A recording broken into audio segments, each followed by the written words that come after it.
Alors, petite vidéo pour voir qu'est-ce que ça donne. Voilà, donc c'est plutôt réactif de ce côté-là. Voilà l'écran. Voilà. Donc là, ça va. Si je clique sur une appli, ça va être assez long en revanche. Le menu avec le fameux bouton qu'on attend depuis des lustres sur Banar. Qu'est-ce qu'on pourrait voir? Alors je jongle avec l'appareil photo en même temps, c'est pas évident. Bon, là j'ai mal cliqué puisque je regardais dans le téléphone. Donc voilà, admettons que je clique. C'est réactif parce que j'ai déjà cliqué dessus au préalable. Mais si on venait de démarrer le téléphone, ça aurait été plus long. Là on voit que c'est quand même bien nerveux. Pour revenir en arrière, j'ai qu'à appuyer sur le volume moins, le volume inférieur du Wave pour revenir en arrière. Voilà. Je reviens à mon menu principal. On peut utiliser des applications comme TeamViewer qui fonctionnent, des applications donc sur les médicaments, Google Talk que j'arrivais pas à le faire marcher sur l'ancienne version, j'ai pas encore essayé.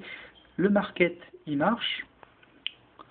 Là j'utilise le Wi-Fi, de mon routeur pour que ça s'affiche. Vous voyez c'est assez long. L'installation des applis est plus longue que sur un Android classique, l'application, mais ça fonctionne. Et une fois l'application installée, ça marche plutôt bien. Voilà, on accède au répertoire d'Android comme sur un Android. Je ne sais pas si ça se voit, bien. On dirait pas, mais bon, l'Android Market, il est là, quoi. Il y a trop de lumière, on dirait. Qu'est-ce qu'on peut regarder d'autre? L'affichage des photos et du son. Alors, voilà. J'ai cliqué sur un podcast radio. Et ce qui va se... Voilà. Ça fonctionne.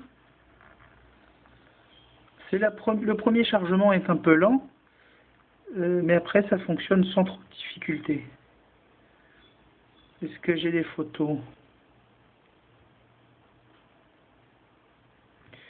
Voilà, on va mettre Sangoku. Est-ce qu'il s'affiche? J'ai pu tester tout à l'heure sur YouTube, donc ça marche nickel aussi. La vidéo, elle marche avec une qualité vraiment, vraiment au top. Il faut attendre assez longtemps pour l'affichage des photos en haute qualité. Et la rotation de l'écran ne fonctionne pas également. Évidemment, donc pas de modem, pas de rotation et pas de quoi? Pas de GPS. Le reste, ça fonctionne plutôt bien. Vous voyez, des fois les temps morts sont plutôt longs. Je me demande même si ça... Ah voilà.